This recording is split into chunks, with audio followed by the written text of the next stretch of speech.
There's something called the efficient market theory, which says that there's nothing in the data, let's say price data, which will indicate anything about the future, because the price is sort of always right. The price is always right in some sense.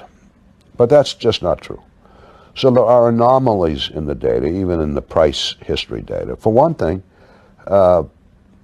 commodities especially used to trend, not dramatically trend, but trend. So if you could get the trend right, you'd bet on the trend, and you'd make money more often than you wouldn't, whether it was going down or going up. That was an anomaly in the data, but gradually we found more and more and more and more anomalies.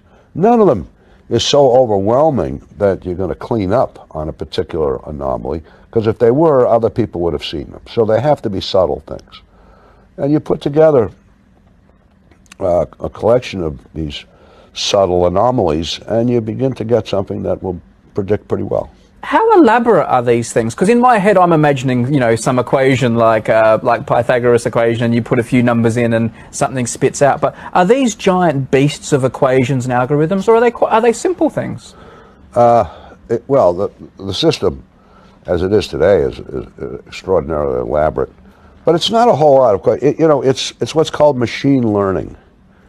So you find things that are predictive. You might guess, oh, such and such should be predictive, might be predictive, and you test it out in the computer, and maybe it is, and maybe it isn't. You test it out on long-term historical data and price data and other things, and then you add to the system this if it works, and if it doesn't, you throw it out. So there aren't elaborate equations, at least not for the prediction part. But the prediction part is not the only part. You have to know what your costs are when you trade. You're going to move the market when you trade. Now, the average person will buy 200 shares of something, and he's not going to move the market at all because it's too small. But if you want to buy 200,000 shares, you're going to push the price. How much are you going to push the price? How are you going to, are you going to push it so far that you can't make any money because you've distorted things so much?